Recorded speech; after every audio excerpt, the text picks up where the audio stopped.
destination, though you may find from time to time. Are we going to dance? Good morning, everyone. I hope you're all suitably refreshed. As you can see, my topic is how new technology creates sustainable platforms. And I'm hoping that today I can share some global and local examples of things that have worked, things that haven't, and some of the things that people don't think about when we consider platforms and tech. So, I thought maybe it would be interesting to start off identifying why people talk about digitization as the answer to our prayers or all the solutions that we seem to be battling with. And I think there's a general perception that tech and digitization is going to solve everything, from food shortages to, in the medical sphere, identifying, detecting diseases early and then being able to solve or cure them, energy and water crises, saving us time. I think that's something all of us could do with a little bit more of. Transport issues, and also exactly how we get from one place to another, how we optimize our businesses. That's the perception. But in reality, I think there are three things you need to consider when you're looking at technology. The first is the problem that you've identified a real world problem? Or is it just a problem in your life or in your particular job function? The second is, by applying more technology or digitizing your business or a process or a system, does it actually solve that problem? Or does it create other problems? And then the third is, when you're doing a change in your business and you're applying a technological solution to it, how does it impact on the consumer or your client? Often, it might simplify or make your process more efficient, but it might create other knock-on effects to clients or suppliers or people you do business with. And in the end, it could actually land up not creating a bigger growing business or bigger market share for yourself, but could actually land up making sure that you lose a whole lot of clients and suppliers and business partners along the way. So I think you need to identify all of them. On the left of the screen, you'll see a picture of the desert. The Sahara Desert, the sands of the Sahara Desert reach temperatures of 80 degrees Celsius. Covering over 9 million square miles, they produce, and I'm going to read this in case I get it wrong,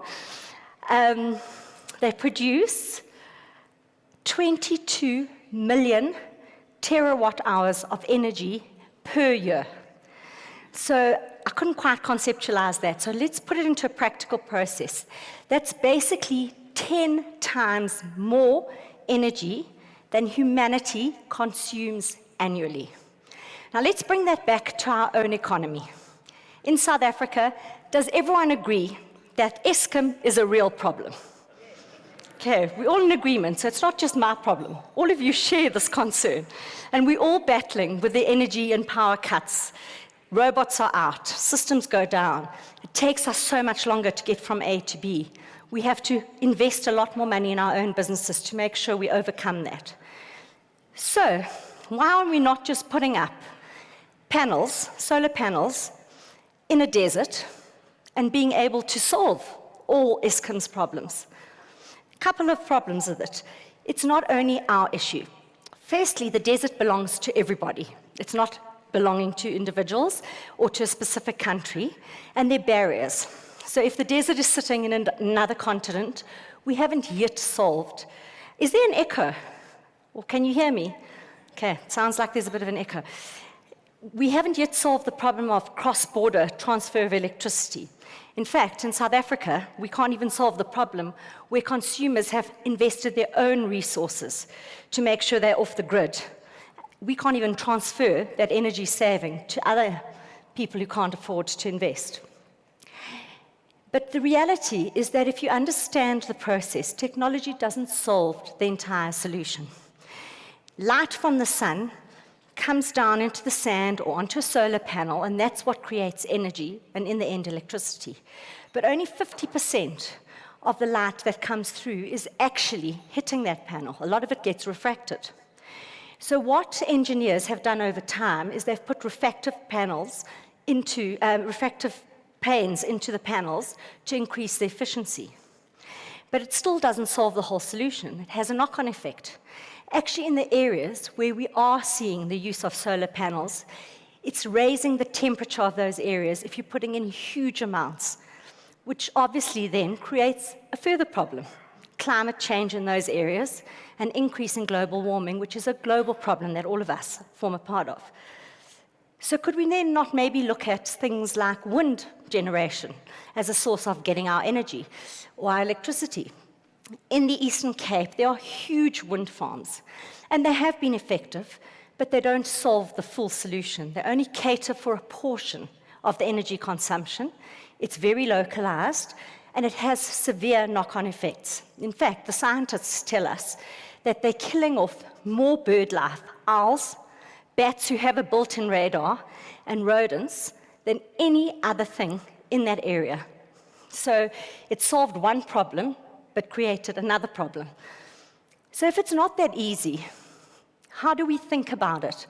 Well, I believe the solution is in combining the technology, understanding what it does, what the constraints are, and then applying a human element or judgment to try and overcome these. Yes, I think we can all agree that efficiencies help businesses to scale. They scale processes. They make it easier to maybe not replace one person with another, or 10 people with another 10, but rather optimize the processes. You can drive costs down. And technology does create efficiencies. But without the combination between humans and technology, you only solve a portion of the problem. And you're also only as good as what you're feeding into the systems. Each of us has a unique lens in the way we see the world. So even if we're trying to solve the same problem, two people might come at it from a very different perspective. If you've got two analysts feeding information into a system that then uses AI to generate an answer, the system and the information fed in will be biased to what that person has put in. And when it comes out, you could have 30 analysts analyzing the data, and because they see life through their own lens, they will see different bits of the solution, or actually new challenges. In January 1995, Russia detected a nuclear missile threat.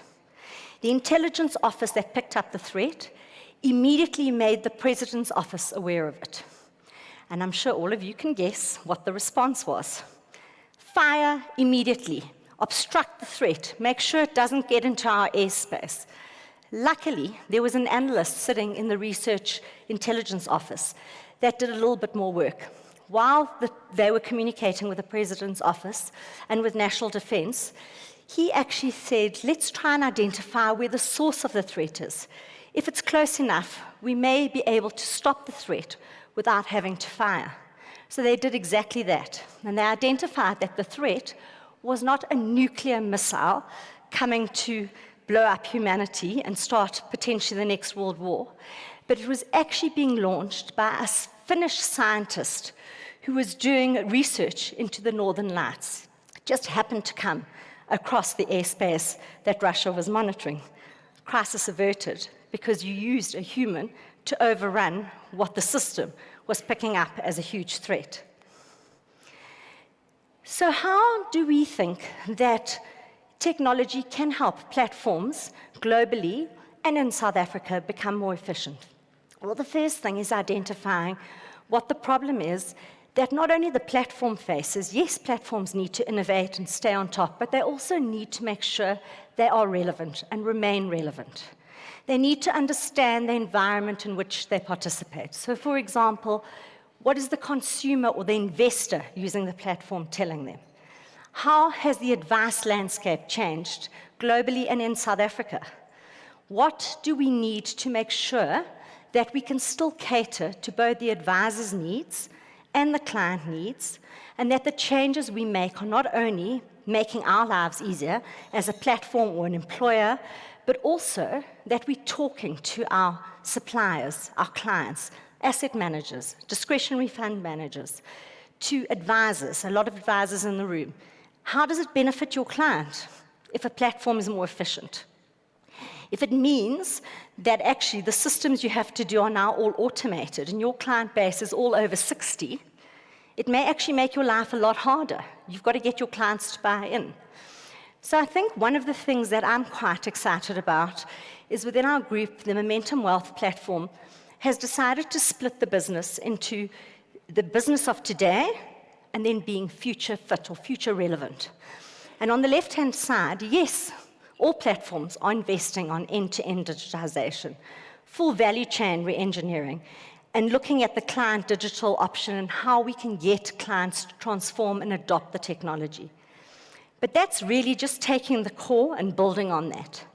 I think the real question is the core what we need to remain relevant in a future environment that is constantly changing? A very real example with Reg 28 changes, allowing clients to take more money offshore. Do local platforms have sufficient offshore solutions on the platform? And are they only focusing on digitizing the local portion of the platform, or are they doing both?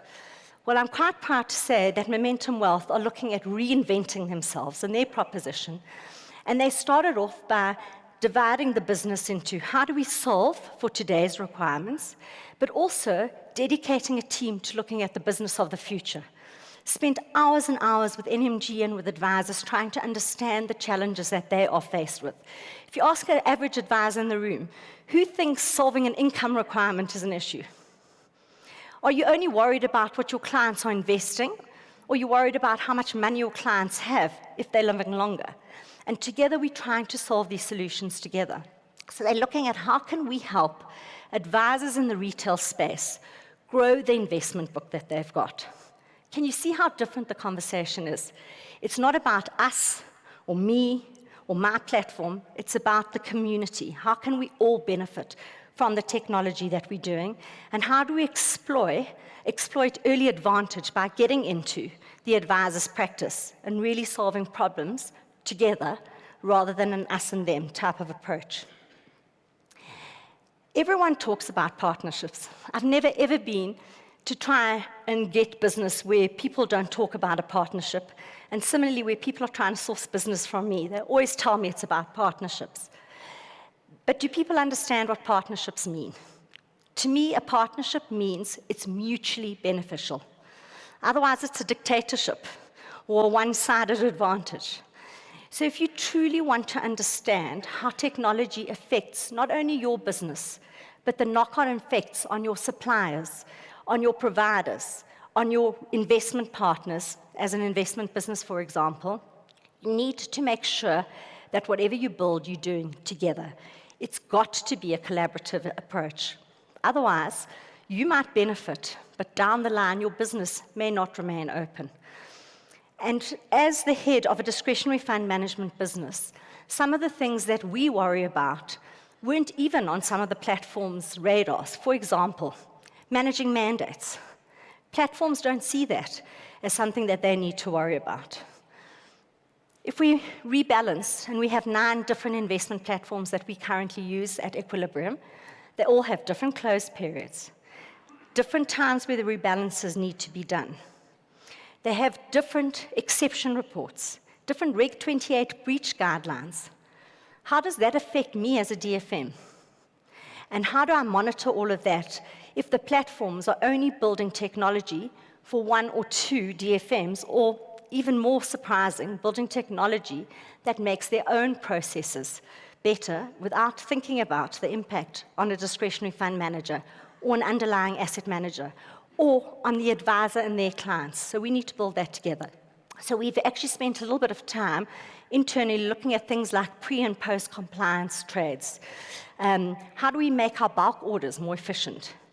How do we create processes that help me, while they might not necessarily be of benefit to the platform as a sole platform business? And then understanding the impact it has on the advisor and his practice, and the people doing the trades, getting the instructions? How do we limit P&Ls by making sure we eliminate human error? What exceptions do we build into the system? And these are some of the things that I think platforms generally need to think about, and it is something that internally our own local platform, and I saw Himna Landman, the head of our platform here earlier, is working on. So thank you for thinking about us as partners and not just as a pain and someone you have to cater for to get investment business. And I thought maybe it would be useful to show some of the constraints. This is actually work in progress. It's not a final product, but some of the things that we look at every day. The first and most important thing all platforms should be thinking about.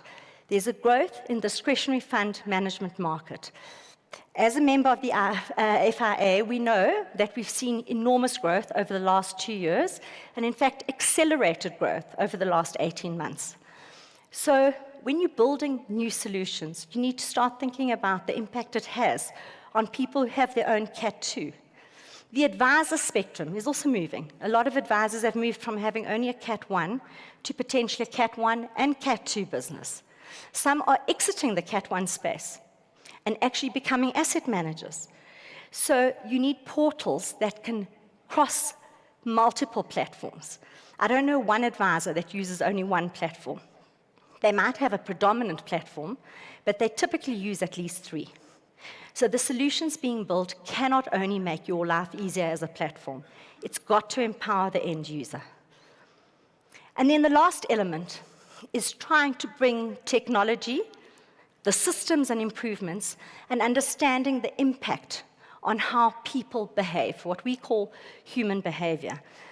And there have been numerous studies done globally and locally on the impact that investors get from using their own personal behavior or judgment in making investment calls.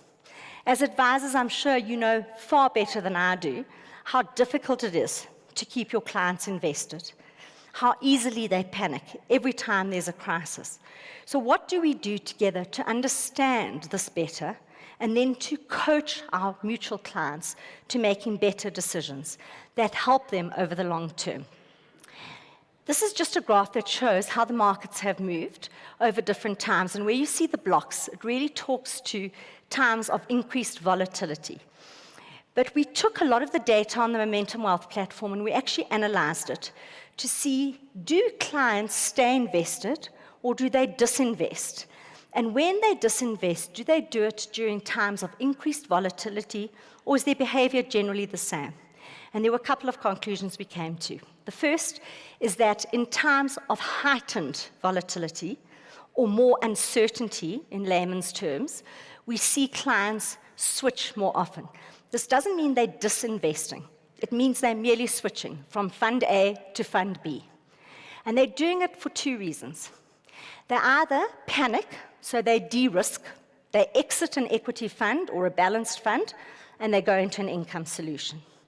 Or they think that now there's a fantastic opportunity, and they do exactly the reverse. The reality is that every time they do that, they destroy value. If you look at the right-hand side of the screen, during the COVID period, March 2020, everyone remembers? All asset classes were down. Equities, bonds, income funds for the first time in my investment career lost absolute value in a very short time period. Property, everything was down. Those investors who stayed invested made that up in the next 2 months.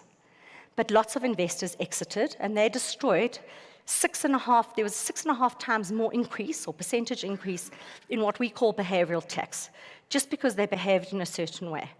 So Paul Nixon, who heads up our behavioral hub, has actually come up with 4 archetypes: the avoider, the anxious investor, assertive, and market timer. And on the right, you'll see that they have different ways how they invest. Some don't take on risk, some take on too much risk, and so forth.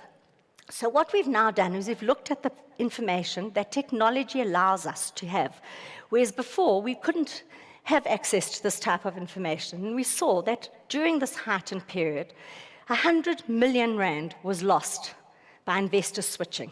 If they'd stayed invested, it doesn't matter what fund they were in, they would have fully recovered over the next 12-month periods at maximum. 19.44% was destroyed over that time. The anxious archetype was the most worse off. And actually, 6.5% of their portfolio value, when you combine all the investments they had across the platform, was destroyed over that period. So my very last slide is really, how do we take this information and put it into a useful manner that both advisors and clients can understand, and then use it to make sure that all of us combined create better long-term investments and real wealth for our combined clients. And it really just shows that if you then personalize this, you can sit with each advisor on your platform and show them how their clients have benefited, or the opposite, how worse off their clients were because they're switching too often. And we've actually done this recently for a fairly large network that we manage the assets for. And we found that by sharing this information with them, we were able to change the portfolio solutions that we offer them. And over the last year, since we've made that change, we've had a reduction of switching behavior of 48% in this particular network. And where we did see the most switching was with the anxious archetype.